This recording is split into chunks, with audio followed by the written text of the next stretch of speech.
կուսակցության համակիրներ և կուսակցականներ են ցանկացել գալ, բայց ճանապարհների փակման պատճառով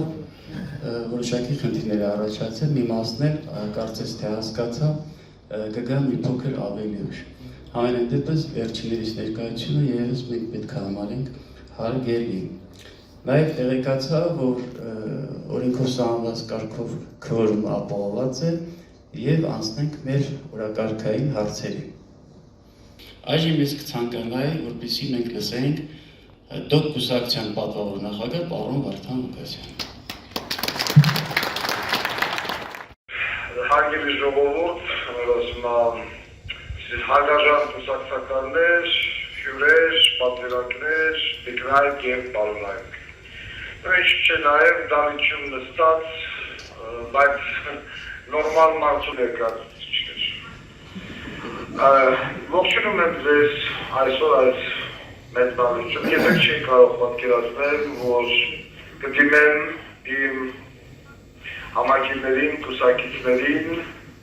բանտից, էլ ամերիկյան բանտից, էլ միգրացիոն կարգավիճակի միջակայքում գտնվելով։ Դեմոկրատական այսպես կոչված երկիր, եթե սա դեմոկրատական երկիր է, ուրեմն ես չգիտեմ ինչ ասեմ, բա որը դիկտատորական է։ Այս համագումարը մենք հրավիրել ենք ինչի համար, հրավիրել ենք մի շարք հարցեր հետ քննարկելու, կանոնադրական փոփոխություններ իրականացնելու,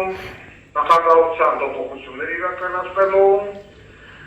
եւ այսպես ասած գալի կտրություններին մասնակցելու համար։ Ուրեմն կներեք մի փոքր ներսայնացել։ Ես ուզում եմ նախ շնորհակալություն հայտնել յուրաքանչյուրից, յուրաքանչյուր անձից, ով հիմա գտնվում է դավիճում։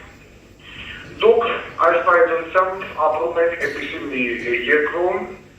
որի անունը Հայաստանի Հանրապետություն, որի լինել չլինելու հարցը դրված է մեծ հարցականի տակ։ Դուք իսկ լավ եք տեսնում ինչ է կատարում ձեր շուրջը։ Եթե ինձ, այսպես ասած, ամեն օր երեկոյան զեկուցում են իրավիճակի մասին, դուք այդտեղ ապրում եք։ Դուք տենում եք որակերում մեր երկիրը։